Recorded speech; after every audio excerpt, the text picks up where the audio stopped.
It is an autobiographical narration of the poet Murid Barghouzi. That is how I am told I should correctly pronounce it. If you follow the alphabet, you would pronounce it as Maurid Barghouti. In Arabic, correct pronunciation should be Barghouzi or something close to Barghouzi. So this book I started reading in maybe 10 years before, late maybe 2004, 2005, and then I read it out of interest. It was gifted to me by a friend, and when I'm not writing poems of my own, I have this habit of attempting on translations, so that I will I just to keep myself engaged as an exercise with language, and also to see how certain things when captured in my mother tongue, how it looks like. I write in Malayalam only. And then this book, as I read, I found its language very different and very capturing. So I thought I would like to see how it appears in Malayalam. How can I capture this kind of writing in my own tongue, which I started doing. And I intended to do only a few pages to see how it comes in my own tongue. But it was such a captivating narration and language that I ended up doing the whole book, which is going to print now. It has been serialized in one of our journals, but it's not a linear narration, it's a different kind of telling. What was important, I think I should also tell what the book is about. This poet was doing his degree course. He was finishing his graduation in Cairo University in the late 60s, and then that war broke out. He was supposed to go home. He was supposed to cross the bridge and go back to his home, which is Ramallah in Palestine. But then suddenly on the last day, on the eve of his return, war broke out and the bridge was closed. He could not return for the next 30 years of his life. Now, after 30 years of living in Cairo and living in different cities of the world, he is going back. So he is standing at the bridge, and then he starts telling. He starts telling in 9 chapters about his crossing the bridge, going to this place, revisiting his village, his town, places where he was born and brought up, and he lived until 17 years of age.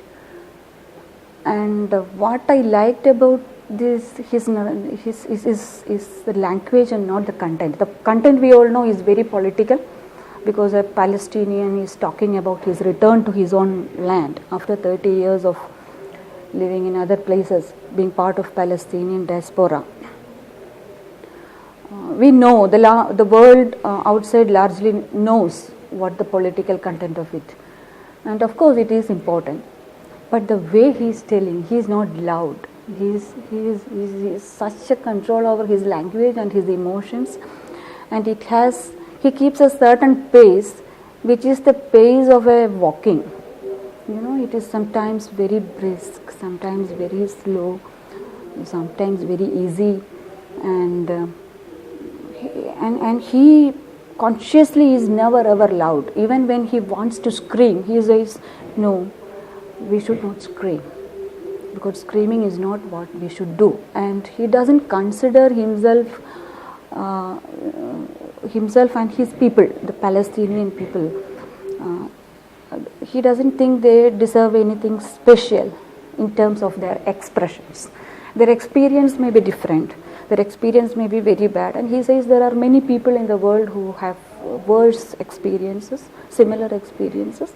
That doesn't give us any right to be violent in our expressions, and he defends at the same time.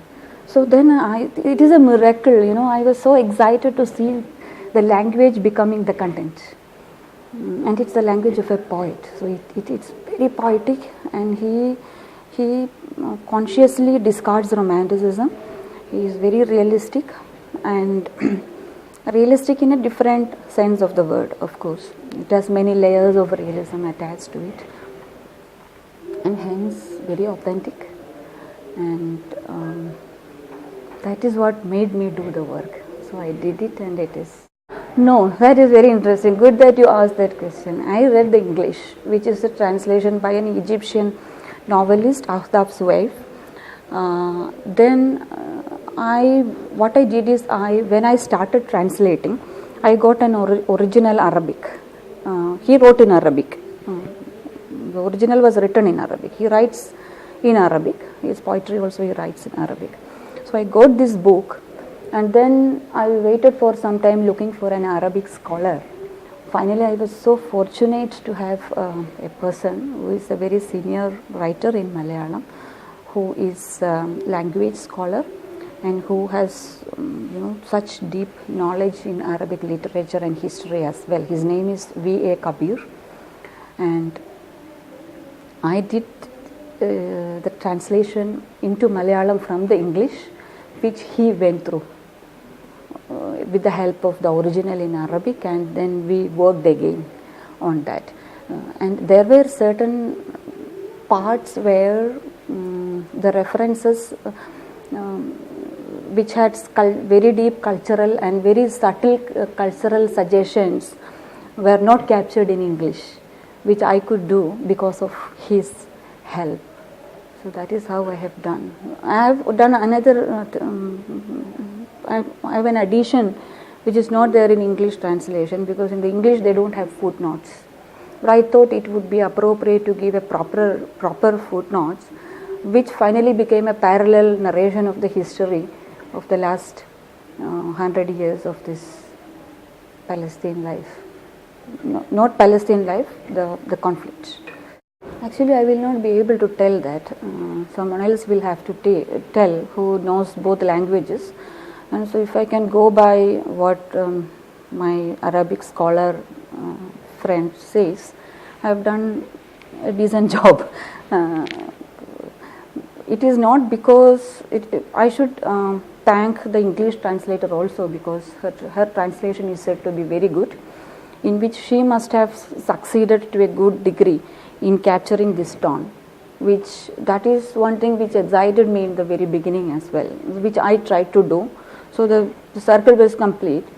So in a way, I have not failed, but to what is what I would like to believe, but to what extent I have done justice, I will not be able to.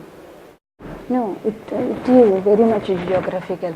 It is very specific about, and when he writes, he goes into the details of the terrain. When he talks about the settlements, he talks about how they are built, where they are built, what is the kind of rock, what is the geography of the place, how is the river looking like, how does the river flow. So it has nothing to do with the Malayali space. It is very specific about a Palestinian, land and its physical reality. So it is that I cannot do anything, and I did not want to also. It does, because like I said earlier, it's not a linear narration. It's like he is in a swing. There is history, there is memory, and then there is the presence, and he is thinking about his future, where he would like his son to come back, his son who was born outside Palestine, and he has been brought up in Palestine for 20 years, and he's thinking about the future of his people. He is thinking about the reality of what happened. So he is just moving back and forth, and so that is how it is. He doesn't claim it is a poem. Of course, you can call it a poem. It is actually written in prose, in a very different prose. That is what I liked about it.